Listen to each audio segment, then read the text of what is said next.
VDD वासियांचा पिढ्यानपिढ्याचा वनवास आता अखेर संपलेला आहे। दाटीवाटीच्या चाळीतल्या छोट्याशा घरात अनेक पिढ्या वाढल्या, अनेक समस्यांचा सामना आणि संघर्ष केल्यानंतर सोनियाचा दिवस उगवला आणि सुसज्ज अशा घराचं स्वप्न साकार झालंय। मात्र जुन्या घरातल्या आठवणींना उजाळा देताना अनेकांच्या डोळ्याच्या कडा नकळत पाणावल्या। पाहूयात त्याच संदर्भातला हा रिपोर्ट।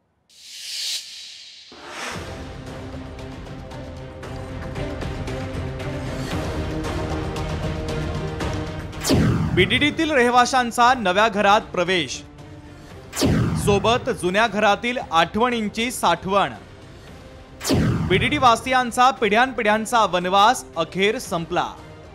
पिढ्यानपिढ्या 160 स्क्वेअर फुटाच्या घरात आयुष्य घालवणारे वरळीच्या बीडीडीतील रहिवाशी आता 500 स्क्वेअर फुटांच्या घरात राहायला जाणार आहे। 40 मजली इमारतीत आता घर मिळाल्यानं रहिवाशांचा आनंद गगनात मावेनासा झालाय। कुटुंबातील सदस्यांची संख्या वाढल्यानं चाळीतील घरात राहण्यासाठी मोठ्या अडचणींचा सामना करावा लागला। मात्र बीडीडी वासियांच्या जुन्या घरातील आठवणी विसरता न येण्यासारख्या आहेत।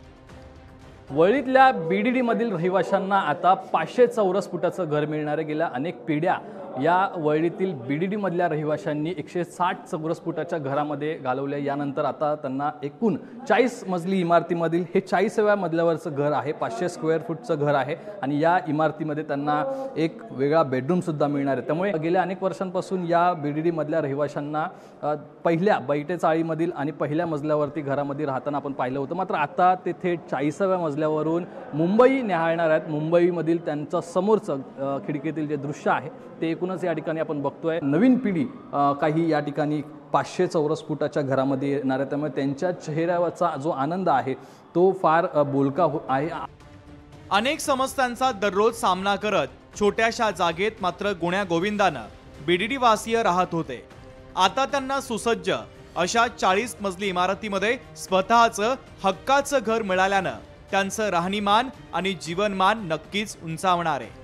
आज हातामध्ये आपल्या हक्काच्या घराची चावी मिळाल्याचा आनंद रहिवाशांच्या चेहऱ्यावर ओसांडून वाहत होता।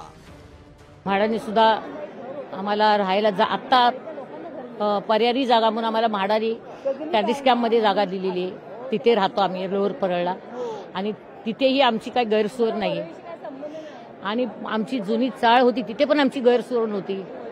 जरा मनाला खटकतं पण जुनी झालेली आता नवीन वर जाणार स्वप्न बघितलं त्याच्यापेक्षा छान। वरळीतल्या बीडीडी मधील घरांची अवस्था जीर्ण झालेली होती। मात्र आजही त्या घरात अनेक पिढ्यांपासून लोक राहत असून लहानाच्या मोठ्या अनेक पिढ्या झाल्या। गेल्या कित्येक वर्षांच्या अनेक कटू आठवणी देखील वरळीच्या बीडीडी मधील रहिवाशी सांगतायत। एका एवढ्याच्या लहान रूममध्ये 4-4 कुटुंब असायचे, काका काकी वगैरे सगळे, आजी आजोबा सर्वांचे आजारपणही त्याच रूममध्ये आम्ही काढलेत। अशा याच्यातून आता आम्हाला थोडक्यात एवढा मोठा रूम मिळणार, शिवाय 2 BHK, शिवाय घरात बेसिन, घरात इंग्लिश टॉयलेट, मराठी टॉयलेट, आम्ही अतिशय आनंदित आहोत।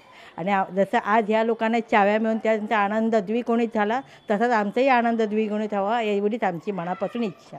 बीडीडीतली पहिली फेज जी बनलेली आहे 556 सदनिकाधारकांना त्यांच्या घराचा ताबा हा देण्यात आलेला आहे। काही लोकांना प्रातिनिधिक स्वरूपामध्ये चावी सुद्धा वाटप करण्यात आलेली आहे। आपण या 160 स्क्वेअर फूटच्या घरातून हा आढावा घेतलेला आहे। मगाशी आपण बघितलं तर 500 स्क्वेअर फूटचं घर कसं होतं आणि एकूणच यांच्या खिडकीतला व्ह्यू जर पाहिला आपण तर हा बैठे चाळीमधला खालचा व्ह्यू आपल्याला पाहायला मिळतो। जी जमीन आहे मात्र नवीन बीडीडी चाळीमध्ये म्हणजे नवीन बीडीडी इमारतीमध्ये 40व्या मजल्यावरून थेट या ठिकाणी कोस्टल रोडचा भाग दिसतो, वरून मुंबई न्याहाळता येते।